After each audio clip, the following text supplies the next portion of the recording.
Welcome to pen study. இன்றைக்கி நம்ம வரப்போகிற TNPSC as well as TNUSRB எக்ஸாம்ஸ்க்கு யூஸ்ஃபுல்லாக இருக்கிற மாதிரி இந்த உங்களுக்கு தெரியுமா அண்ட் புக் பேக் கம்பெனிஷன் தான் பார்த்துக்கிட்டு இருக்கோம். நீங்கள் பார்த்தீங்கன்னா டிஎன்பிஎஸ்சிக்கு இது அதிகமாக தேவையில்லை. ஏன்னா இப்போ வந்து நூக் அண்ட் கார்னர்லேருந்து கொஸ்டின்ஸ் வருது. டிஎன்பிஎஸ்சி இப்போ பேட்டர்னை மாற்றிட்டாங்க.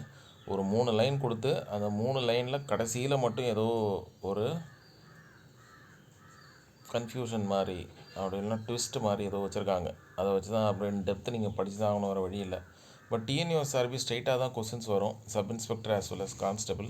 அதனால் அதுக்கு நீங்கள் பயன்படுத்திக்கலாம். அந்த உங்களுக்கு தெரியுமா தமிழ் அறிவியல் சமூக அறிவியல் 6 to 12th book back question 6 to 10th இதை படிச்சிங்கனாலே போதும், உங்களுக்கு ஒரு மோஸ்ட் கிளாரிட்டி கிடைக்கும். இதுக்கப்புறம் அந்த ப்ரீவியஸ் இயர் கொஸ்டினை பாருங்கள்.